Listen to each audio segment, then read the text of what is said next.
네, 오늘은 디도서 2장 11절로 15절 말씀 가지고 우리를 양육하시는 하나님의 은혜, 우리를 양육하시는 하나님의 은혜, 이런 제목으로 하나님 말씀 전하겠습니다.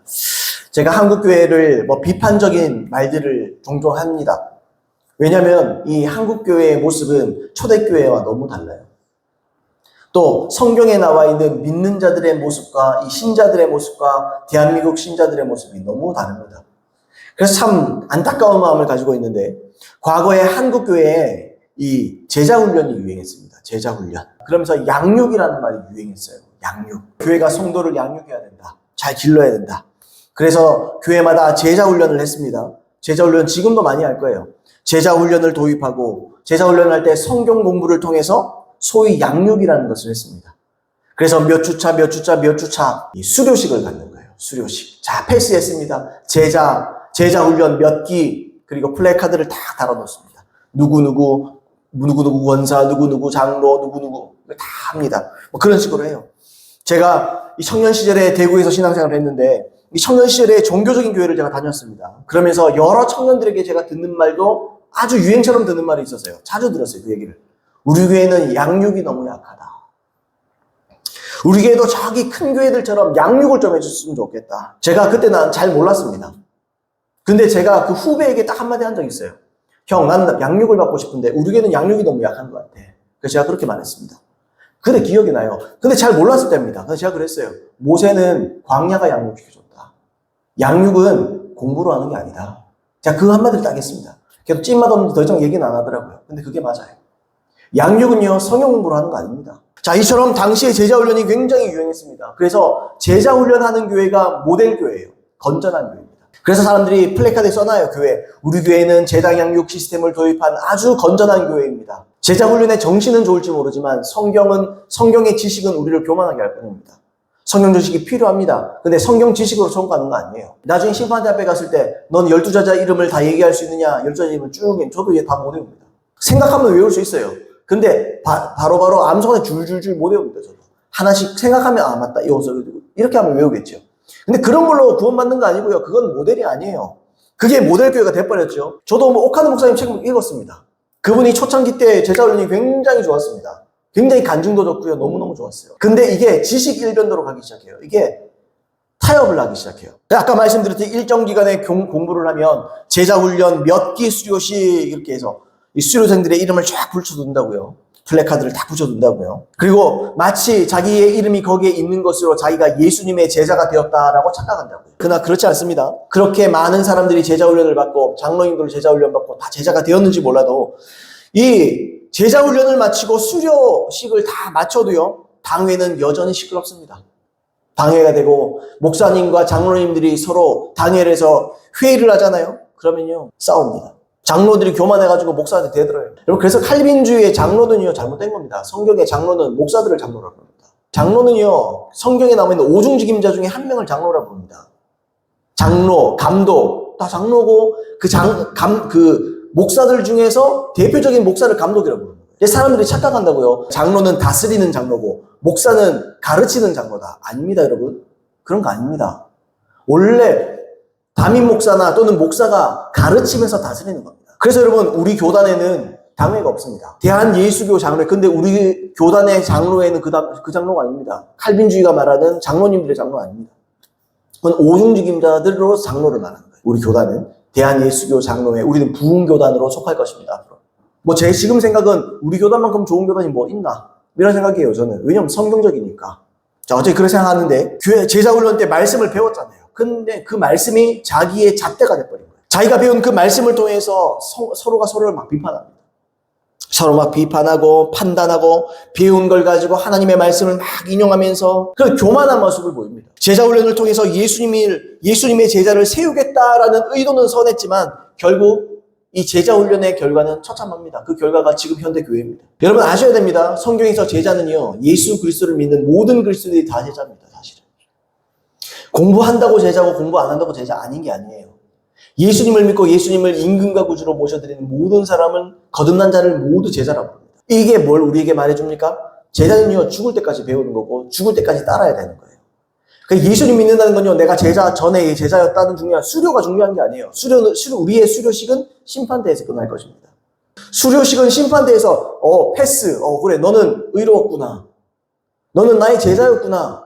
하나님이 인정해 주셔야 됩니다. 그 전까지는 수료식이 없어요, 우리는. 죽어서 심판받을 때까지 우리는 수료식을 기다리는 겁니다. 그게 아직의 칭의예요, 칭의. 아직 남아있는 거예요. 물론 아까 말했던 대로 제가 그 간증책을 읽었습니다. 옥하는 목사님, 그 사랑의 교회가 어떻게 세워지고 이런 기록들을 제가 읽었어요. 참 배울 점도 있었어요. 제자훈련이 처음 시행되었을 때 말 그대로 예수님께서 12제자를 양육하신 것처럼 양육해서 인격적으로 성숙한 그리스도인으로 세워가는 과정들을 제가 읽어봤습니다. 참 은혜스럽고 참 눈물 나는 일들이 참 많았습니다. 처음에는요, 그 열매가 굉장히 긍정적이었어요. 근데 양육은요, 단순히 성경 공부나 지식으로 되는 게 아니라 제가 이걸 계속 강조할 겁니다. 성경 공부한다고 되는 거 아닙니다. 단순히 성경 공부가 필요 없느냐 그렇게는 말하지 않겠어요. 근데 하나님의 말씀을 설교하는 이 하나님 말씀 제가 전하잖아요. 이걸 여러 번 들으면 돼요. 그게 성경 공부예요. 자, 예수님의 제자로서 양육은요, 애초에 사람이 할 수 있는 게 아닙니다. 양육은. 내가 누굴 키워요? 내 크기도 바쁜데. 사람이 영혼을 양육하는 일에 쓰임을 받을 수 있어요. 그러나 본질적으로는요, 한번 따라해 볼까요? 하나님의 은혜가 사람을 양육한다. 하나님의 은혜가 양육하는 거예요. 저도 그래서 설교를 할 때 또는 우리 아이들도 가르치고 누군가를 가르칠 때 하나님의 말씀을 있는 그대로 가르치면 진리의 응신 성령께서 은혜로 나타나 그 사람을 양육하시는 거예요. 내가 양육해야 하는 게 아니에요. 오늘 본문 말씀 디도서 2장 11절로 12절 말씀에 모든 사람에게 구원을 주시는 하나님의 은혜가 나타나 우리를 양육하시되. 누가 나타나요? 은혜가 나타나. 은혜가 우리를 양육하는 거예요. 하나님의 은혜가. 그냥 배움이, 그다음 지식이, 그냥 통념이, 개념이, 교리가 이걸로 양육받는 게 아니에요. 하나님의 은혜가 나를 양육하는 겁니다. 아멘입니까? 이처럼 하나님의 은혜가 나타나서 우리를 양육합니다. 근데 이 하나님의 은혜가 뭡니까? 이상근 박사님이 이렇게 썼어요. 하나님의 은혜가 나타나라는 것이 그리스도의 성육신을 가리키는지 그의 십자가의 대속까지를 포함한 구원의 역사를 말하는지에 문제가 있다. 그런데 후설이 그러니까 그의 십자가의 대속까지의 모든 구원 역사를 이 하나님의 은혜로 보는 것이 근대의 학설이다. 요즘 다 이렇게 본다 이 말이에요. 이게 맞아요. 이처럼 하나님의 은혜라는 건요, 예수님의 십자가의 대속, 예수님께서 십자가의 부활, 예수님의 죽으심과 다시 부활하심, 그리고 우리 속에 성령을 주심을 포함한 모든 구원 역사, 복음의 모든 내용, 이걸 말하는 거예요. 이 은혜. 구원의 역사 전부를 의미하는 겁니다. 그 증거로 11절 처음에 뭐라고 돼 있죠? 모든 사람에게 구원을 주시는, 이렇게 되잖아요. 그 은혜가 뭐냐? 모든 사람에게 구원을 주시는 게 뭡니까? 그 복음이죠. 하나님의 구원 역사죠. 아멘입니까, 여러분? 그러므로 하나님의 양육을 받으려면 우리는 단순히 성경 지식에 관심 가지면 안 돼요. 단순히 필요합니다. 필요해요. 근데 그게 결정적이지 않아요. 또는 교리, 또는 교회에서 좋은 일꾼 되는 거, 이 한국 교회가 그게 문제예요. 뭐냐? 사람을 자꾸 일꾼을 만들려고 그래요. 여러분, 아니 여러분, 개척교회도 그렇고 뭐 어디 교회도 마찬가지예요. 사람들이 자꾸 일꾼 만들어가면 일을 맡을 사람을 자꾸 구하려고 그런다고요. 뭐 사람 쓰는 것도 아니고 돈 주는 것도 아닌데 그런 게 아니에요. 양육을 받아 성숙해지면 나를 향한 하나님의 사랑을 받으면 그 응답으로 내가 사랑으로 섬기게 돼 있는 거예요. 하나님 사랑이 얼마나 큰가, 내가 얼마나 큰 사랑을 받았는가, 내가 얼마나 큰 수혜자인가, 그러면요 속에서부터 이게 자발적으로 튀어나오는 겁니다. 그런 사람을 일꾼으로 세우는 거예요. 그냥 일꾼을 만드는 게 아니고. 그래서 제가 옛날에 청년 때도 그랬는데요, 채워지는 건 없는데 자꾸 일만 맡기는 거예요. 그래서 사람들이 도망가는 거예요. 자꾸 큰 교회로 도망가는 거예요. 왜? 큰 교회 가면 숨어서 신앙생활 하니까. 숨어서 자기는 일 안 하면서 주일날 예배 잠깐 드리고 와서 난 구원받았다 착각하다. 그래 구원받았다. 나도 그래 구원받겠다 그러면. 나도 목사 안 해요 그러면. 내가 구원은 아니면 내가 목사할 이유가 뭐가 있어요? 나도 돈 벌고 나도 열심히 뭐 요 근처에 큰 교회 하나 가셨다가 오전에 예배 잠깐 드렸다가 우리 아들 잠깐 보냈다가 예배 잘 드렸나? 잘했다. 그럼 끝이에요. 여러분 그렇게 구원받았으면 다 구원받을 수 있어요. 그런 게 아닙니다, 여러분. 자, 일꾼 되는 게 목적도 아니에요. 우리의 초점, 우리의 목적은 딱 하나예요. 구원입니다. 성경을 가만히 읽어보세요. 하나님께서 우리에게 어디에 관심이 제일 많은지. 먹고 사는 거, 그것도 관심 있어요. 근데요, 우리를 향한 하나님의 당신의 구원, 성경이 말할 때 대부분의 복은요, 구원을 말할 때 훨씬 더 많습니다. 구원이에요, 구원. 가장 중요한 게 뭡니까? 구원입니다. 가장 중요한 게 뭡니까? 내가 천국 가는 겁니다. 사람들이 이렇게 말하면, 나도 천국 얘기한다고. 아니요, 교회들이요, 문제가 뭐냐면 지옥을 얘기를 안 해요. 여러분, 지옥이 없으면 전 예수 안 믿습니다, 저도. 지옥이 없고, 천국, 좋은데, 천국 안 가도, 그냥 뭐 천국과 지옥 사이에 어디에 있으면, 나 안 가요. 교회 말라 다녀요. 믿지, 그냥. 아니, 안 믿고 내가 하고 싶은 대로 살아요. 지옥은요, 끝이 없습니다. 한 100년 받으면 100년이라는 희망이라고. 그런 거 없어요, 지옥은요. 영원입니다, 영원. 고대 어떤 작가가 그렇게 썼다 그러잖아요. 어떤 우주에서 어떤 행성에서 비둘기 한 마리가 날아와서 지구에 있는 이 모래 알갱이 하나를 옮기는데 1000년이 걸린다. 그러니까 갈 때 1000년, 올 때 1000년이죠. 지구라는 이 행성에 있는 모든 모래를 다 옮겼다 치자. 그래도 영원은 지속된다. 여러분, 뭐 뜨거운 거, 뜨거워. 잠깐 뜨겁고 말지. 뭐 견디는 거지. 지옥 가보세요. 뜨거워. 놀랄 것도 없어요. 그냥 뜨거운 거, 그걸로 끝까지 가는 거예요. 안 죽어요, 안 죽어요. 근데 사람들이 왜 이렇게 겁이 없는지 몰라요. 안 무섭습니까? 지옥이 있는데. 뭐, 정치인들도 그렇고, 나는 좀 답답해요. 안 무섭나, 다? 무서운 게 없나? 어떻게 저기 겁이 없나? 양심 다 팔아먹고. 여러분, 세계에서 가장 많은 사기꾼이 나오는 나라가 우리나라예요, 우리나라. 사기꾼 비율이 제일 높아요. 우리나라에, 여러분, 한참 때는 20%, 25%가 기독교인이었습니다. 근데 그 결과가 처참하잖아요. 여러분, 20년 전인가 30년 전에, 지금은 브라질이 말도 못하죠. 근데 20, 30년에 브라질에 부흥이 있었습니다. 성령의 부흥이 나타났어요. 그때요, 범죄율이 줄어들었습니다. 제대로 은혜 받으면요, 범죄율이 낮아지게 돼 있는 거예요, 원래. 근데 이 나라가 그렇지가 않아요. 왜요? 은혜를 뭔지 모르는 거예요, 은혜가. 사람들이 은혜 받는 게 뭔지 모르고 예수 믿는 게 뭔지 모르고 회개가 뭔지 모르는 거예요. 그래서 제가 이런 얘기하면 흥분하는 거예요. 도대체가 사람들이 또 뭘 믿고 있나? 성경이 버젓이 기록되어 있고, 여러분, 세계에서 선교사를 가장 많이 파송하는 나라 중에 하나가 우리나라하고 미국입니다. 근데요, 나라가 민망해요, 나는 그런 말 하면. 여러분, 세계 최대 감리교회, 순복음교회, 16개 우리나라에 있습니다. 나는 그런 얘기하면 부끄러워요.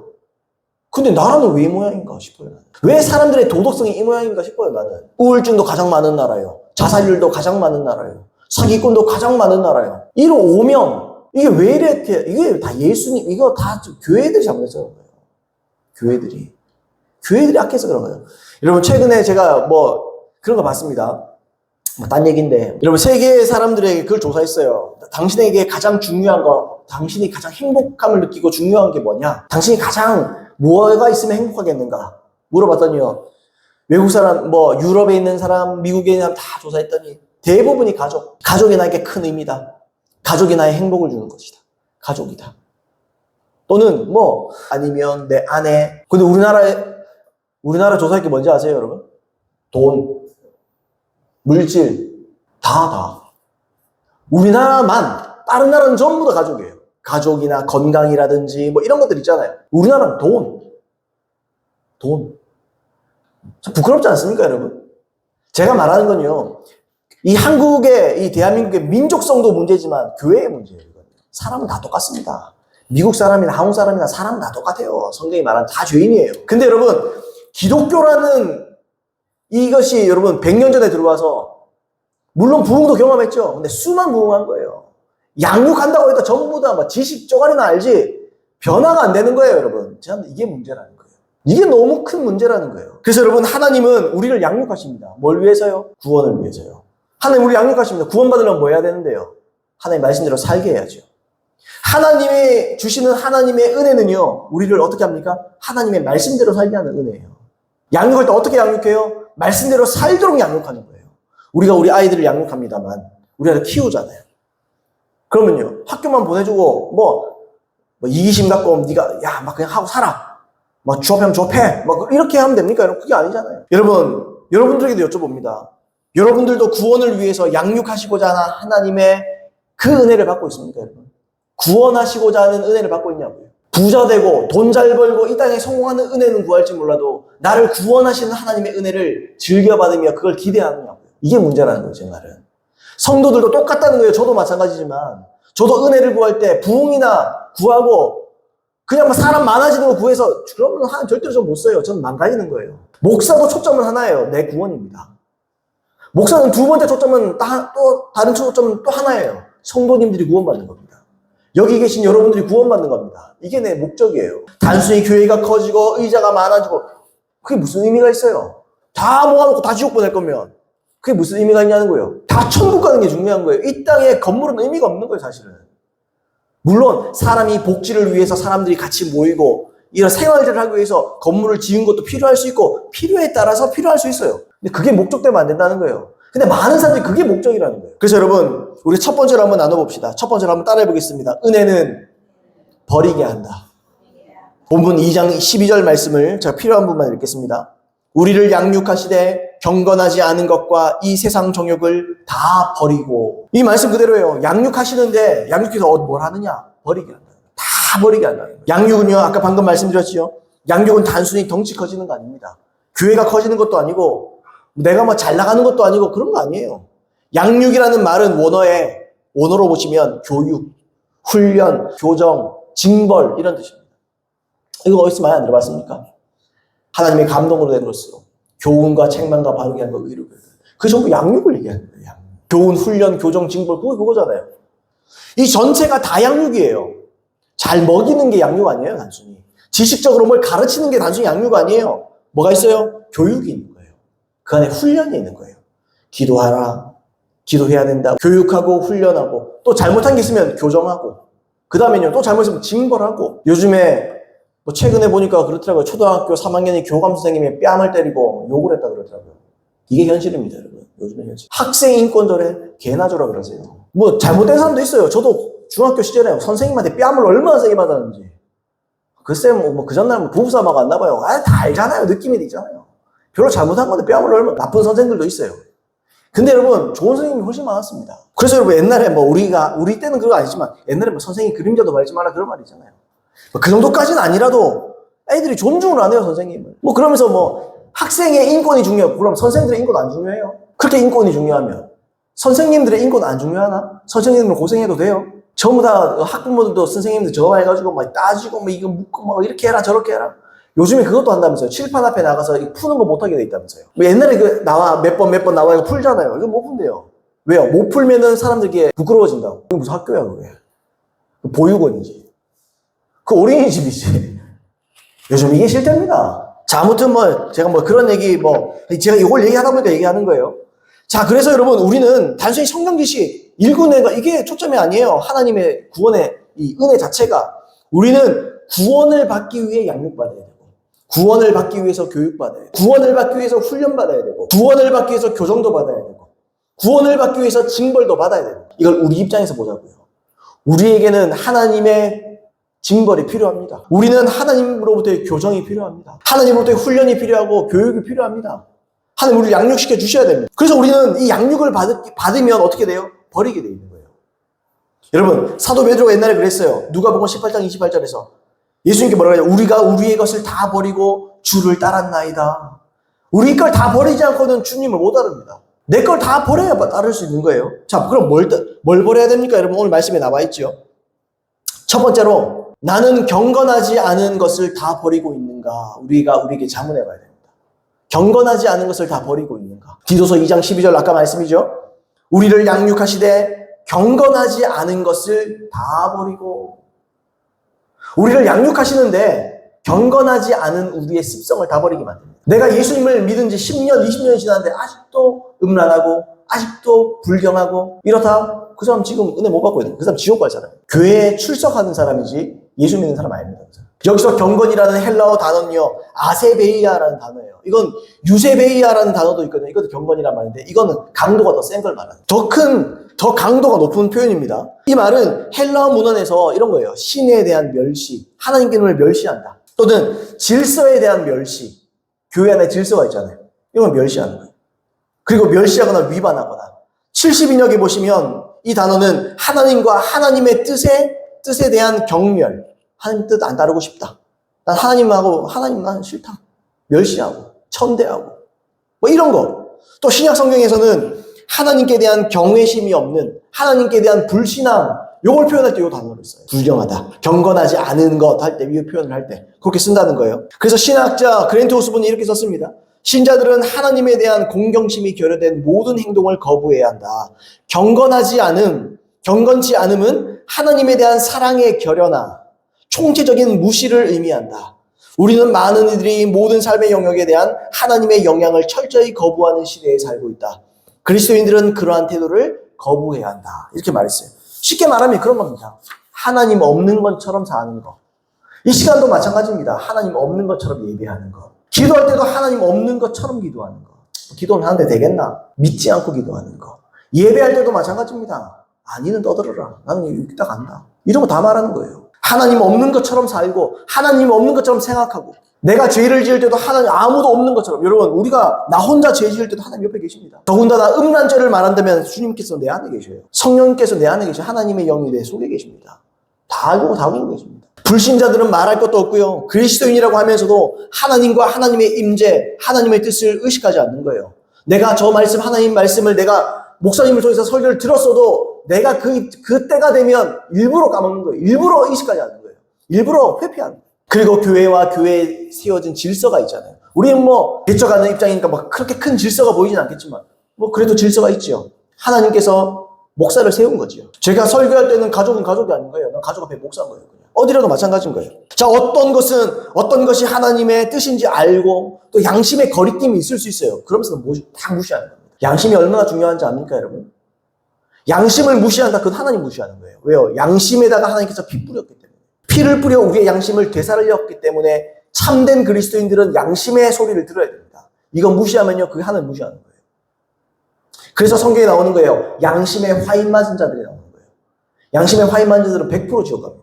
의도적으로 회피하고 모르세요 하는 거죠. 알면서도 은근히 모르는 척. 은근히 알지 못하는, 이해 못하는, 하나님 다 압니다. 하나님 우리 속에 말씀하시면 이거 다 이해했잖아. 너 그거 아닌 거 알잖아. 그렇게 하나님은 무시하는 거지. 성경에 나를 존중하는 자는 내가 존중히 여기며 나를 경멸하는 자를 내가 경멸하리라. 하나님을 경멸하고 무시하면 하나님은 나를 무시합니다. 버려버립니다. 왜 한 번 구원이 영원한 구원이라고 그럽니까? 이 말씀에 봐도 영원한 구원 아닌데. 하나님을 무시하면 하나님도 나를 무시합니다. 예수님 뭐라고 했습니까? 사람들 앞에서 나를 부인하는 자는 내 아버지 앞에서 나도 너를 부인하리라. 하나님 예수님 부인할 수 있어요, 우리를. 사람들 앞에서 나를 그게 뭐예요? 신앙, 여러분 부인할 때 말로 부인합니까? 너희가 말로는 인정하나 행동으로는 부인하니 그런 말씀이잖아요. 내 삶을 말하는 거예요. 말로만 부인하는 거 아니에요. 내 삶으로 부인하는 거예요. 하나님을 무시하고 예배를 사모하지 않고 기도 시간 내면 귀찮고 예배 드려주고 그 하나님 무시하는 겁니다. 사람 보고 교회 나오는 것도 아니고 사람 때문에 예배 드리는 것도 아니에요. 하나님 때문에 예배 드리는 거예요. 하나님께 기쁨 드리려고 예배 드리는 거예요. 아멘입니까, 여러분? 하지만 내가 은혜를 참으로 받는다면, 내가 하나님 말씀대로 은혜의 양육을 받는다면 결국 우리는 하나님을 경외하게 됩니다. 하나님을 두려워하게 돼요. 은혜 제대로 받아보세요. 하나님의 말씀이요. 그냥 단순히 부담이요. 물론 부담스럽죠. 근데 저걸 내가 살아야겠다. 왜요? 하나님이 두렵잖아요. 하나님 말씀대로 날 심판하실 텐데.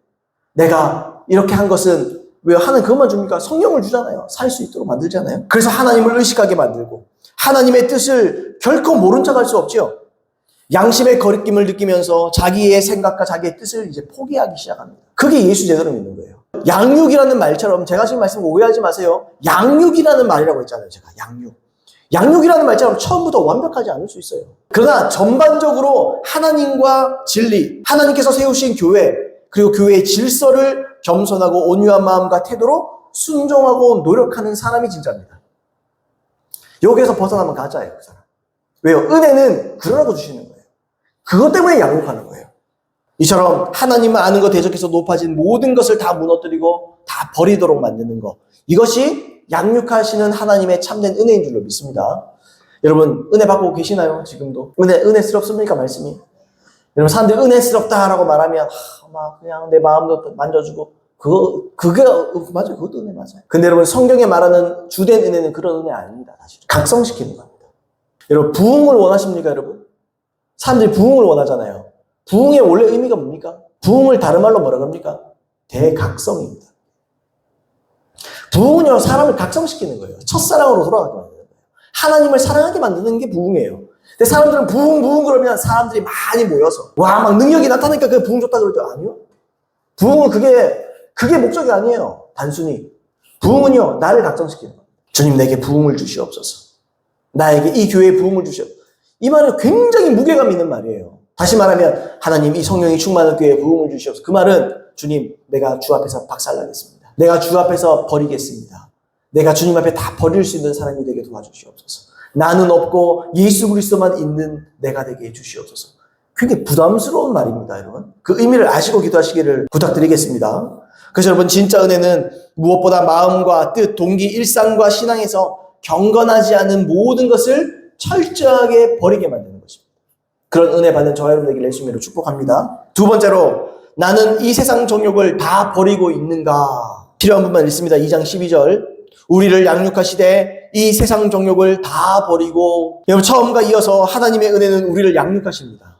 양육하시는데 이 세상의 정욕을 다 버리게 만듭니다. 이 세상에 대한 정욕.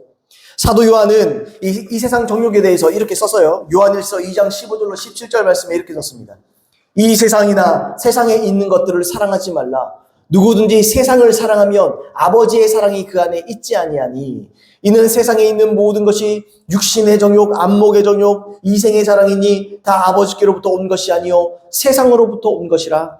이 세상도 그 정욕도 지나가되 오직 하나님의 뜻을 행하는 자는 영원히 거하느니라. 영원히 살고자 하느냐? 영원히 이 천국에 거하기를 원하느냐? 이 세상을 버려라. 육신의 정욕, 육신적인 정욕, 안목의 정욕, 보기 좋은 거, 집도 좋아 보이고 뭐도 좋아, 차도 좋아 보이고 욕심내고 이런 거. 또 이생의 자랑, 이 땅에서 떵떵거리면서 자랑하며 살고 내가 남들보다 낫지 그러면서 교만하게 사는 거. 이런 모든 거 다 포함하는 거예요. 이 모든 게 단 한 가지도 하나님께로부터 온 게 없습니다. 다 세상적인 거예요. 이 마귀에게서 온 거예요. 그래서 여러분 이 다 세상 거지요. 그래서 여러분 사도 요한이 말하는 거예요. 세상에 있는 걸 사랑하지 말라는 거죠. 이거 사랑하지 마라. 왜냐하면 세상에 있는 것들에 우리가 애정을 가지면 사랑하게 되면 그것을 추구하게 되고 결국 욕심 가지게 된다. 이런 말이에요. 그러니까 미련을 버려라. 롯의 기억해라. 미련을 버려라.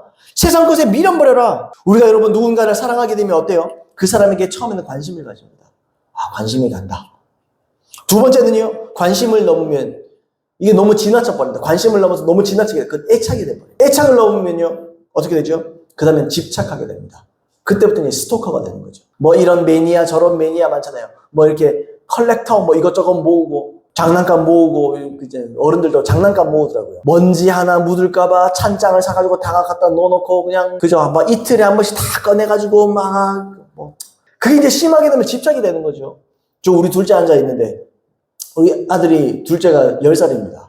우리 아들이 젖 먹일 때부터 가지고 다니는 쿠션이 있어요. 쿠션 기린 모양으로 된 쿠션이 있습니다. 그걸 몇 번 갈았어요. 막 천도 갈고 다시 막 이렇게 짚기도 하고. 지금도 잘 때 그 쿠션 꼭 있어야 되잖아요. 꼭 그 있어야 됩니다. 없으면은 벌떡 일어나가지고 찾으러 다녀요. 그 있어야 됩니다. 그 제가 볼 때는 너무 오래가 볼품이 없어요. 근데 우리 아이가 볼 때는 굉장히 소중한 거죠. 근데 제가 걱정은 안 합니다.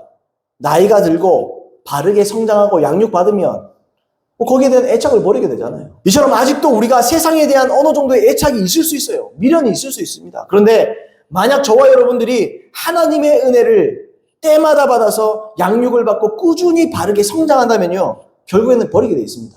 세상도. 쿠션 버리듯이 나이 들면 저는 걱정은 안 해요. 그러면 목사님 그러면 뭐 은혜 받으면 되겠네요. 뭐 그렇게만 말하면 너무 쉽죠. 여러분 은혜 받기가 쉽습니까? 은혜 받기가 그렇게 쉽던가요? 여러분 하나님의 은혜는요. 무조건적인 게 아니에요.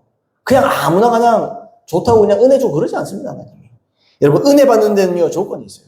성경 여러분 구원에는 조건이 있어요. 은혜 받는 데도 조건이 있어요. 그게 뭡니까 여러분? 은혜는요. 사모하는 자에게 줍니다. 근데 은혜를 사모하는데 많은 사람들이 은혜를 사모해요. 근데 어떤 은혜를 사모하냐는 거예요. 많은 사람들이 능력이 나타나는 은혜를 사모해요.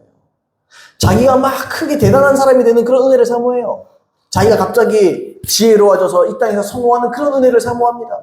근데 여러분 구원받기 위한 은혜를 사모하는 사람은 정말 드물어요. 구원 얻기 위한 은혜, 회개하기 위한 은혜, 또는 이 세상에 대한 미련을 버리기 위해서 은혜 받기 원하는 사람은 정말 드물어요.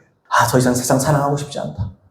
더 이상 세상에 미련 두고 싶지 않다. 이런 은혜를 간구하는 사람은 참 드물다는 거예요. 진심으로 이 세상 정욕 버리고 그런 은혜를 사모하는 사람이 너무너무 드뭅니다. 여러분. 팔복에 뭐가 나와 있잖아요. 3절, 4절에 되잖아요. 심령이 가난한 자는 복이 있나니 천국이 그들의 것이며. 4절, 애통하는 자는 복이 있나니 그들이 위로를 받을 것이며. 지금 뭐가 됐죠? 심령이 가난함이 됐죠. 여기에 팔복은요, 모든 그리스도인들을 다 표현하는 겁니다. 그러니까 8가지가 다 있어야 돼요. 예수 믿는, 제대로 믿는 사람은. 첫 번째는 뭐라고요? 심령의 가난함이 있어야 됩니다. 이 가난함이 뭔데요? 하나님을 알고 싶고 구원받기 원하는. 그럼 두 번째는 연결되어 있습니다. 4절이 뭡니까? 애통하는 자는 복이 있나니. 뭐 때문에 애통하는데요? 세상을 버리지 못해서 애통하는 거예요. 세상을 버리고 정욕을 이기고 살고 싶은데 안 되니까 애통하는 거예요. 눈물 나는 거예요. 왜 안 됩니까, 주님? 왜 이렇게 내 마음처럼 안 됩니까? 다시 말하면 이런 거죠. 구원을 사모하는 자에게 능력이 임합니다. 구원을 사모하는 자에게 천국이 임합니다. 복이 있나니 위로받고 천국이 저희 것이며. 이게 은혜예요. 이게 은혜예요. 이게 은혜예요. 이런 자들에게는 이게 있다 이거죠. 조건이 있다는 거예요. 가난한 자는 복이 있잖아요. 심령이 가난한 자는 복이 있나니 천국이 저희 것이다. 우리도 마찬가지예요. 그 다음에 애통하는 자 복이 있나니 위로를 받을 것이다. 애통하는 자. 내 죄 때문에 애통하는 자. 내가 이기고 싶은데 물론 이기고 있는 사람이에요. 예수 믿는 사람이니까. 근데 처음에는 양육이라는 말처럼 100% 완전하지 않을 수 있잖아요. 그런 사람들은 고민이 있는 거예요. 왜 이겨지지 않나? 나는 이것보다 더 크게 성장하고 더 크게 승리하고 싶은데 왜 이게 안 되나? 애통해하는 사람. 다른 말로 하면 구원을 사모하는 사람. 의에 줄이고 목마른 사람. 내가 의로워지고 싶은데 생각만큼 안 돼서 답답한 사람. 이런 걸 얘기하는 거예요. 그러니까 그런 사람이 어떤 은혜를 구해요? 어떤 은혜를 구하겠어요? 세상을 버릴 수 있는 은혜를 구하겠지. 그걸 통해서 양육을 받는 거예요. 여러분, 이것을 제대로 받은 사람이 있어요. 그게 누구냐? 그게 사도 바울입니다. 여러분, 사도 바울이 이런 마음을 가지고 있었어요. 빌립보서 3장 7절 9절을 세 번역 성경으로 한번 읽어보겠습니다. 그러나 나는 내게 이루었던 것은 무엇이든지 그리스도 때문에 해로운 것으로 여기게 되었습니다. 그뿐 아니라 내 주 예수 그리스도를 아는 지식이 가장 고귀함으로 나는 그 밖의 모든 것을 해로 여깁니다. 나는 그리스도 때문에 모든 것을 잃었고 모든 것을 오물로 여깁니다. 나는 그리스도를 얻고 그리스도 안에 있는 사람으로 인정받으려 합니다. 그리스도 안에 있는 사람이 뭡니까, 여러분? 그리스도인으로 인정받기 원합니다. 마지막까지. 나는 율법에서 생기는 나 스스로의 의가 아니라 그리스도를 믿는 믿음으로 말미암아 오는 곧 믿음에 근거하여 하나님에게서 오는 의를 얻으려고 합니다. 얻으려고 합니다가 뭐 아직 못 얻었다는 말이죠. 그러니까 칭의를 받았어도 하나님께서 그를 의롭다 하셔서도 아직 남아있는 거예요. 그죠? 그 칭의, 심판대 앞에서 마지막 아직의 칭의를 내가 받기 위해서 사도 바울이 하는 게 뭡니까? 세상 것을 오물로 여기는 거예요. 세상의 정욕을 내가 잘라버리는 거예요. 하나님을 아는 지식이 가장 고상하고 고귀하기 때문에 그거 외에는 내가 소원이 없다. 이런 마음이 있는 사람에게 하나님께서 구원하시는 은혜를 주는 거예요. 양육하시는 거예요. 이런 사람들. 하나님에게서 오는 의라고 해서 오는 의. 아까 얘기했듯이 칭의는 다 안 이루어졌어요. 아직 올 게 남았어요. 그래서 사도 바울은 가장 존귀한 예수님을 아는 것 외에 다 해롭다. 오물로 여긴다. 이렇게 얘기하는 거죠. 여러분, 세상의 것들이 여러분들에게 오물입니까? 세상에 있는 것들이 여러분들에게 볼품 없는 것이고 오물이고 그런 것입니까, 여러분? 눈이 바뀌어야 돼요. 눈이 열려야 돼요. 우리도 어차피 시한부 인생 사는 거 아닙니까? 시한부 인생만 시한부 인생 삽니까, 여러분? 사람이 70이요, 강건하면 80까지 사는 거. 요즘 100세 시대라고 그러는데. 여러분, 우리의 시한부예요, 100살까지. 80까지. 우리의 시한부 인생을 어떻게 사느냐에 따라서 영원히 달린 겁니다. 이 땅에서 어떻게 사느냐는 여러분, 내가 이 세상을 어떻게 보느냐에 달려있는 거예요. 이 세상의 것을 아직도 존귀하고 좋은 것을 여기고 미련을 두고 살아간다면 그 사람 죽어서 지옥이고요. 이 땅에 있는 것이 아무런 나의 영혼에 해로운 것이다. 내 정욕, 내 육신적인 것들, 이런 것들을 막 해결하기 위해서 막 숨을 헐떡이며 사는 사람들이 얼마나 많아요. 그렇게 살면 지옥 가는 거예요. 왜요? 가장 가치 있는 걸 놓치고 있어요. 지금. 이 땅에서는 뭐 해야 됩니까? 하나님 아는 것에 생명을 걸어야 돼요. 그래서 여러분, 진짜 하나님의 은혜는 이 세상 정욕에 대한 우리의 애정과 애착을 버리게 만듭니다. 이 세상 정욕을 완전하게 버리도록 우리를 양육하시는 거예요. 도와주시는 거예요. 은혜를 받는다는 것은 결국 세상을 잘 버리게 되는 거예요. 세상에 미련을 두지 않는 사람들 되기를 예수님의 이름으로 축복합니다. 종종 저한테 그래요. 어떤 분들이 있고 뭐 댓글도 달리더라고요. 좋은 말씀 잘 들었습니다. 감사합니다. 은혜 많이 받았습니다. 그럼 기분 좋죠? 아, 다행이다. 그래도 은혜 받는 분. 그래서 제 속으로 생각하거든요. 근데 은혜는 끝까지 가봐야 하는데 이분의 삶을 내가 모르니까 가까이 있는 분이면 그분의 삶을 보면 은혜를 참 받고 계시구나. 왜? 삶이 바뀌니까. 근데 뭐 그런 분들 보면 내가 압니까? 그 사람 삶을 모르니까요. 자, 그렇게 생각이 들더라고요. 사람들이 착각하거든요. 내 은혜 받았습니다. 이런 말요, 우리 조심해서 하셔요. 누구라도. 저도 그런 말 잘 안 합니다, 사실은. 참 은혜스럽다. 이런 말을 해도 너무 진짜 최고의 은혜다. 그런 말 잘 안 해요. 왜 그러냐면 사람이 이런 착각들이 있어요. 어떤 목사님에서 설교를 듣는데 자기 생각이나 자기가 비슷하게 생각했던 걸 듣고 확인받은 걸로 은혜 받았다고 생각할 수도 있어요. 물론 하나님께서 성령께서 주시는 음성들이 같은 주파수기 때문에 왔기 때문에 서로 확인할 수도 있어요. 참 저분 하나님 말씀을 전하는구나. 뭐 이렇게 생각할 수도 있어요. 그런데 꼭 자기하고 생각이 똑같다고 해서 은혜 받는 거 아닙니다, 여러분. 그 다음은요, 사람들이 말씀 듣다가 눈물을 흘릴 수 있거든요. 근데 그 눈물을 흘렸다고 그 사람 은혜 받는 거 아닐 수 있어요. 중요한 건 눈물이 아니에요. 눈물을 안 흘려도 말씀 듣고 변화되면 그 은혜 받는 거예요. 말씀에 눈물을 흘리는 게 중요한 게 아니에요. 그 말씀을 통해서 충격받고 변화되는 게 중요한 거예요. 또는 말씀 듣다가 전과 다른 경험을 할 수도 있어요. 갑자기 말씀 듣다가 설교 듣다가 환상이 열릴 수도 있어요. 그렇다고 제가 은혜 받고 대단한 사람 된 것도 아니고요. 그 별로 중요하지 않아요. 뭐 중요하지 않은 건 아니지만 본인에게는 의미가 있겠지만 그 자체로서 내가 은혜를 깊이 받았다라고 단정할 수 없는 거예요. 은혜는요, 말 그대로 양육하시는 겁니다. 나를 바꿔줘야 되는 거예요. 그럼 초점이 뭡니까? 하나님은 나를 바꾸기 위해서 환상을 열어주시는 거고 나는 거기에 은혜를 헛되이 받지 말라 히브리서 말씀이라 그걸 딱 붙잡아서 변화로 나가야 되는 거예요. 자, 그런 여러분들 되기를 바랍니다. 이건요, 현상이지 본질은 아니라는 거죠. 자, 결론을 말씀드립니다. 양육하시는 하나님의 은혜는 우리를 구원하고자 해서 불경함을 버리게 만들고 이 세상 정욕을 버리게 만듭니다. 진짜 은혜는 포기하게 만듭니다. 이 말이 좀 이상합니까? 막 끈질기고 막 인내하게 만드는 것만 은혜라고 생각하죠. 아니요. 은혜는요, 때로는 포기하게 만듭니다. 회개하게 만듭니다. 이 세상을 포기하게 만듭니다. 진짜 은혜는 우리를 회개하게 만듭니다.